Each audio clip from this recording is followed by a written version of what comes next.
Assalamualaikum. Today we will discuss the rights of unpaid seller. It is chapter number 18.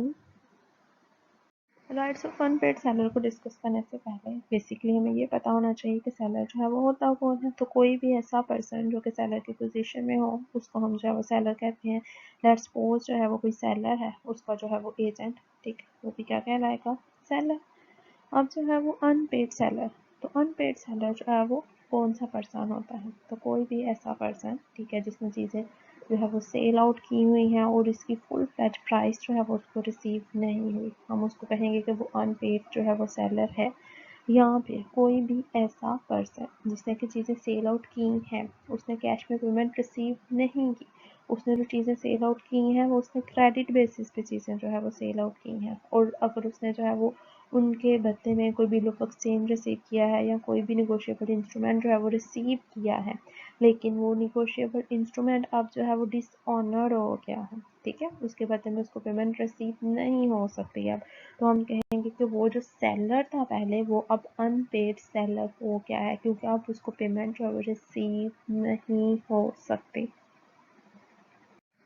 Let's take an example. दो person है हमारे पास, A and B. ए जो है वो seller है और बी जो है वो बायर है। ए ने चीज़ें सेल आउट की हैं बी को 5 माह के लिए, लेकिन अब ए ने पेमेंट उससे रिसीव नहीं की, लेकिन फिलहाल जो है वो ए अनपेड सेलर नहीं है। लेकिन अगर 2 माह के बाद बी जो है वो इंसॉल्वेंट हो जाए, मीन्स के अब वो जो है वो ए को पेमेंट करने के काबिल नहीं रहा क्योंकि वो इंसॉल्वेंट हो गया है, तो आफ्टर 2 मंथ जो है वो ए क्या हो जाएगा, ए जो है वो अनपेड सेलर बन जाएगा, क्योंकि अब जो है वो बी इस पोजीशन में नहीं है कि वो ए को पेमेंट कर सके उन चीज़ों के बदले में जो उसने ए से ऑलरेडी रिसीव की हुई है।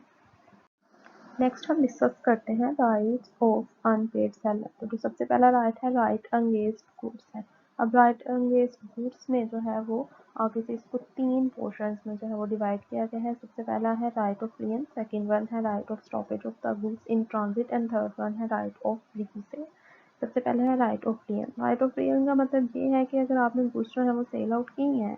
और आप लोगों का बायर जो है इस कैपेसिटी में नहीं है कि आप लोगों को जो है वो पेमेंट कर सके, तो आप लोग क्या कर सकते हैं, जो गुड्स हैं उनको अपनी पोजेशन में जो है वो रख सकते हैं, यानी कि जो चीज़ें हैं उनके ऊपर अपना कब्जा जो है वो जमाए रखें जब तक कि आप लोगों को उनका बायर जो है वो फुल फ्लैज पेमेंट नहीं देता। तो अब जो है वो आप कौन कौन से ऐसे कंडीशन है जिनमें आप लोग राइट ऑफ क्लियरेंस जो है वो अप्लाई कर सकते हैं, जब आप लोगों ने गुड्स जो है वो कैश सेल की है, यानी कि पैसों के बदले में चीज़ें आप लोगों ने बेची हैं। सेकंड वन ये है कि आप लोगों ने क्रेडिट सेल की है, लेकिन जितने टाइम पीरियड के लिए आप लोगों ने चीज़ें सेल आउट की थी उधार, वो टाइम पीरियड जो है वो अब एंड हो चुका है, लेकिन उसके बावजूद आप लोगों का बायर जो है वो आप लोगों को पेमेंट जो है वो क्लियर नहीं कर रहा। थर्ड वन है, अगर आप लोगों का बायर जो है वो इंसॉल्वेंट बन जाए, अगर आप लोगों का बायर जो है वो इंसॉल्वेंट हो जाएगा तो आप लोगों को पेमेंट जो है वो किसी भी सूरत में मिलने वाली नहीं है, तो तब भी आप लोग जो है अपना राइट ऑफ क्लियरेंस अप्लाई कर सकते हैं। फोर्थ वन है,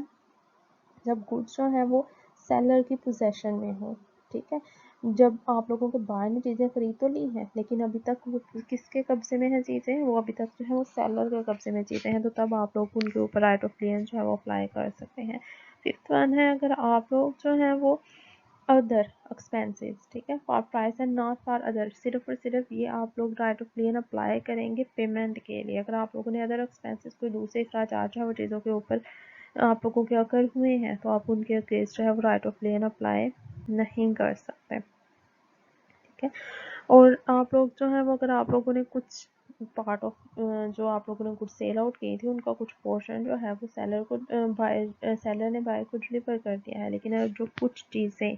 जो है वो आप लोगों के पास अभी मौजूद हैं, तो जो रिमेनिंग गुड्स हैं आप उनके ऊपर जो है वो लियन अप्लाई कर सकते हैं। सेवंथ वन है कि अगर आप लोगों ने जो है वो कोर्ट से जो है परमिशन ली है तो आप लोग फिर भी जो है वो राइट ऑफ क्लियरेंस अप्लाई कर सकते हैं, लेकिन कुछ सर्कमस्टेंसेस ऐसे भी हैं जिनमें आप लोग राइट ऑफ क्लियरेंस जो है वो अप्लाई नहीं कर सकते, जैसे कि अगर आप लोगों ने चीज़ें जो है वो सेल आउट की हैं बायर को और बायर की पोजेशन में, आप बायर के कब्जे में है चीज़ें, तो तब आप लोग जो है वो राइट ऑफ क्लियरेंस अप्लाई नहीं कर सकते, ठीक है। यहाँ पे जो है वो जो सेलर है उसने खुद ही जो है वो अपना जो राइट ऑफ लियन है उससे जो है वो कहता है कि ठीक है अपना राइट ऑफ लियन, जब कॉन्ट्रैक्ट हुआ था बाइंग एंड सेलिंग का, तो तब उसने खुद ही बोला था कि राइट ऑफ लियन जो है वो चीज़ों के ऊपर अप्लाई नहीं कर सकता। यहाँ पे जो है वो आप लोगों ने चीज़ें जो है वो बायर को डिलीवर कर दी हैं, ठीक है, पर्टिकुलर पर्पज़ के लिए। और उसके बाद अगर बायर ने चीज़ें दोबारा से आप लोगों को जो है वो दी हैं, तो एक दफ़ा तो वो बायर के कब्जे में चली गई। अब बायर अगर दोबारा आप लोगों के पास अपनी चीज़ें रखवाने के लिए आता है, तो जब एक दफ़ा चीज़ें जो है वो बायर ने ले ली, दोबारा आप लोगों के पास रखवाने के लिए आएगा, तो तब आप राइट ऑफ लियन जो है वो अप्लाई नहीं कर सकते, ठीक है। इसी तरह जो है वो अगर आप लोगों ने बायर को चीज़ें सेल आउट कर दी हैं और बायर ने आगे से चीज़ें दोबारा जो है वो रीसेल भी कर दी हैं, तो तब आप राइट ऑफ लियन जो है वो उनके ऊपर अप्लाई नहीं कर सकेंगे। नेक्स्ट पॉइंट है right of stoppage of goods in transit, यानी कि अगर आप लोगों ने चीज़ें जो है वो सेल आउट कर दी हैं, लेकिन अभी तक वो चीज़ें जो आप लोगों ने सेल आउट की हैं वो बायर तक जो है वो नहीं पहुंची, यानी कि अभी तक बायर की पोजीशन में चीज़ें जो है वो नहीं है और वो अभी जो है वो ट्रांजिट में है, रास्ते में है वो चीज़ें, तो आप लोग जो है वो उन चीज़ों को स्टॉप करवा सकते हैं। अब आप चीज़ों को जो है वो स्टॉप किन किन केसेस में करवा सकते हैं, अगर आप लोगों का बायर जो है वो इंसॉल्वेंट हो जाए, तो आप लोग चीज़ों की डिलीवरी जो है वो स्टॉप करवा सकते हैं यहाँ पे। और ये जो है वो ये कंडीशन साथ जो है वो कंपलसरी है कि वो चीज़ें अभी जो है वो रास्ते में होनी चाहिए। अगर आप लोगों के बायर के पास वो चीज़ें पहुंच गई, बायर के पोजेशन में चली गई, तो फिर आप लोग जो है वो दोबारा से चीज़ें अपनी पोजेशन में नहीं ले सकते। ये कंडीशन कंपलसरी है कि चीज़ें जो है वो अभी ट्रांजिट में होनी चाहिए, ठीक है। और थर्ड वन इसका पॉइंट ये है कि when the seller has the right of stopping the goods in the contract, और सेलर के पास ये राइट भी होना चाहिए कि वो चीज़ें जो है वो ड्यूरिंग ट्रांजिशन जो है वो चीज़ों को जो है वो उनकी डिलीवरी, उनकी ट्रांजिट जो है वो स्टॉप करवा सकता है कि चीज़ें जो है वो बायर तक ना पहुँचे। अगर वो ये कोई मैसेज रिसीव करता है या न्यूज़ रिसीव करता है कि आप लोगों का बायर जो है वो इंस्टॉलमेंट हो गया है। अब वो कौन कौन से केसेस हैं जिसमें आप लोग जो है वो चीज़ों की डिलीवरी जो है वो स्टॉप नहीं करवा सकते। अगर चीज़ें जो है वो बायर या फिर उसके एजेंट ने जो है वो रिसीव कर ली हैं, चीज़ें उनकी पोजेशन में चली गई हैं, ठीक है, या फिर जो है वो चीज़ें उसके बायर या फिर एजेंट ने जो है वो फ़िलहाल रिसीव नहीं की, ठीक है, यानी कि डेस्टिनेशन पे आप लोगों ने चीज़ें जो था वो भेजने के लिए कहा था, उस डेस्टिनेशन से पहले ही उन्होंने चीज़ें जो है वो रिसीव कर ली हैं, ठीक है, फिर भी अब आप लोग चीज़ें जो है वो दोबारा अपनी तहवील में नहीं ले सकेंगे। या फिर जो है वो आप लोगों के कैरियर ने जो है वो बायर ने चीज़ें रिसीव कर ली और उसने जो है वो कैरियर को बोला है किसी नई जगह के बारे में कि वहाँ चीज़ें जाकर जो है वो डिलीवर कर दो, तो तब चीज़ें जो है वो बायर ने फाइनली जो है रिसीव तो कर ली हैं। अब वो जो है वो बायर के ऑर्डर पे दोबारा जो है वो चीज़ें जो है किसी और जगह पे लेके जाई जा रही हैं, तो इस सूरत में भी आप लोग चीज़ें जो है वो स्टॉप अप नहीं करवा सके उनकी डिलीवरी को, ठीक है। यहाँ फिर आप लोगों का जो कैरियर है उसने जो है वो रॉन्गफुली जो है वो बायर को या फिर उसके एजेंट को चीज़ें देने से इनकार कर दिया है। अगर तो उसने रॉन्गफुली इनकार किया है, तब भी उसके बाद आप लोग चीज़ें जो है वो उनकी डिलीवरी को स्टॉप नहीं करवा सकते, ठीक है। यहाँ पे जो है वो बायर या फिर उसके एजेंट ने, ठीक है, कुछ पोर्शन चीज़ों का जो है वो रिसीव कर लिया है, यानी कि चीज़ें जो है वो अगर हम देखें तो उनकी पोजेशन में अब भी चली गई हैं, तो उसके बाद जो है वो फिर आप लोग चीज़ें स्टॉप नहीं करवा सकते। अगर आप लोगों ने जो है वो बाइंग एंड सेलिंग के एग्रीमेंट में ये डिसाइड किया था कि अगर चीज़ें उसके पोजेशन में चली जाए, तो उसके बाद जो है वो आप लोग जो है वो चीज़ों के ऊपर अपना कब्जा नहीं जमाएंगे, ठीक है। यहाँ फिर भाई ने जो है वो चीज़ें रिसीव कर ली हैं और उसने चीज़ें अगेन जो है वो रीसेल भी कर दी हुई हैं, तो उसके बाद आप थर्ड पर्सन के पास जाकर जो है वो उन चीज़ों के ऊपर अपना कब्जा नहीं जमा सकते, क्योंकि अब वो चीज़ें जो है वो बायर की मलकियत में भी नहीं रही, बल्कि अब वो थर्ड पार्टी की जो है वो मलकियत में चली गई हैं। नेक्स्ट पॉइंट है जी राइट ऑफ रीसेल। अब राइट ऑफ रीसेल में क्या है कि अगर आप लोगों ने चीज़ें जो हैं वो सेल आउट कर दी हैं बायर को, ठीक है, और बायर ने जो चीज़ें जो है वो फ़िलहाल अभी रिसीव आप लोगों से नहीं की, और वो जो चीज़ें जो है वो पेरिशेबल नेचर की हैं, इट मीन्स कि चीज़ें जो है वो जल्द ख़राब होने वाली हैं, ठीक है। तो अगर चीज़ें जो है पेरिशेबल नेचर की हैं, तो आप लोग क्या कर सकते हैं, उन चीज़ों को जो है वो रीसेल कर सकते हैं, क्योंकि चीज़ें जो है वो अगर ख़राब हो जाएंगी तो मे बी जो है वो बायर आप लोगों को पेमेंट ना करें, तो अल्टीमेटली लॉस जो है वो किसका होगा, अल्टीमेटली लॉस आप लोगों का होगा। तो अगर पेरिशेबल नेचर की हैं चीज़ें, तो आप लोग उनको रीसेल जो है वो कर सकते हैं, ठीक है। लेकिन इसके लिए ये बात जो है वो माइंड में रखनी पड़ेगी कि जब आप लोगों का जो था वो एग्रीमेंट हुआ था तो उसमें आप लोगों ने डिसाइड किया था कि चीज़ें अगर पेरिशेबल नेचर की होंगी, ख़राब होने वाली होंगी, ठीक है, और चीज़ों के ख़राब होने का खदशा होगा, तो आप लोगों का सेलर जो है उन चीज़ों को जो है वो रीसेल करके जो है वो अपनी पेमेंट रिसीव कर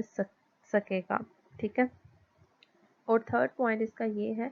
कि आप लोगों के सेलर को चीज़ें जो है वो रीसेल करने से पहले बायर को जो है वो प्रॉपर जो है वो नोटिस भिजवाना चाहिए कि चीज़ें जो है वो ख़राब होने वाली हैं और मैं उनको तो जो है वो रीसेल करना चाहता हूँ, ठीक है। अगर तुम ये चाहते हो कि चीज़ें जो है वो मैं रीसेल ना करूँ तो तुम अगर चीज़ें जो है वो अपनी तहवील में ले लो, अदरवाइज मैं चीज़ें जो है वो रीसेल कर दूँगा, ठीक है। इसके बावजूद भी अगर जो है वो बायर चीज़ें रिसीव करने नहीं आता या आपके नोटिस का जो है वो कोई आंसर नहीं दे तो आप लोग चीज़ें जो है वो सेल आउट कर सकते हैं, ठीक है। अब अगर जो है वो आप लोगों ने चीज़ें सेल आउट कर दी हैं, ठीक है, उसके बाद आप लोग जो है वो जितना भी आप लोगों का लॉस हुआ था उसे रिकवर कर सकते हैं और इसके अलावा अगर आप लोगों को कोई सरप्लस जो है वो रिसीव होता है रीसेल करने की वजह से तो वो भी आप लोग अपने पास जो है वो रख सकते हैं। लेकिन अब जो है वो दूसरा केस कौन सा है, अगर आप लोग जो है प्रॉपर नोटिस नहीं देते बायर को चीज़ें रीसेल करने से पहले, ठीक है, तो आप लोगों का जो लॉस हुआ था वो भी आप लोग नहीं रिकवर कर सकेंगे, ठीक है। यानी कि चीज़ें रीसेल करने की वजह से जो आप लोगों को मनी रिसीव हुई है उसको आप लोग अपना लॉस रिकवर करने के लिए इस्तेमाल नहीं कर सकते और ना ही उससे जो सरप्लस रिसीव हुआ है वो आप लोग अपने पास रखने के जो है वो लायबल होंगे। यानी कि इट मीन कि वो सारे के सारे पैसे आप लोगों को किसको देने पड़ेंगे, अपने बायर को जो है वो देने पड़ेंगे, क्योंकि आप लोगों ने प्रॉपर नोटिस जो है वो उसको नहीं दिया, ठीक है। इसके हम लोग जो है एक छोटी सी एग्जांपल ले लेते हैं। X has vegetable to y on credit. X ने जो है वो सब्जियां किसको बेची हैं, वाई को, लेकिन कैश बेसिस पे नहीं, क्रेडिट बेसिस पे जो है वो सब्जियां सेल आउट हुई हैं यहाँ पे। Y does not pay, y ने फिलहाल उसको पेमेंट नहीं की। X can resell to any other person. X अब जो है वो उनको रीसेल कर सकता है। रीसेल क्यों कर सकता है, क्योंकि ये पेरिशेबल नेचर की चीज़ें हैं, ठीक है। तो प्रॉपर नोटिस उनको देने के बाद वो चीज़ें जो है वो अपनी सब्जियां जो है वो रीसेल कर सकता है, क्योंकि अगर चीज़ें जो है वो ख़राब हो गई तो मे भी बाहर आके जो है वो उनका जो है वो जितना भी लॉस एक्स को होगा इस केस में वो ना रिकवर कर पाए, ठीक है। तो प्रॉपर नोटिस देने के बाद यहाँ पर एक्स अपनी सब्जियां जो है वो रीसेल कर सकता है किसी थर्ड पर्सन को, ताकि वो जो है नुकसान से बच सके। तो ये आप लोगों का टॉपिक जो है वो कवर है। नेक्स्ट जो है वो हम राइट अगेंस्ट द बायर जो है वो डिस्कस कर लेंगे। जिस पॉइंट की समझ नहीं आएगी आप लोग दोबारा जो है वो पूछ सकते हैं।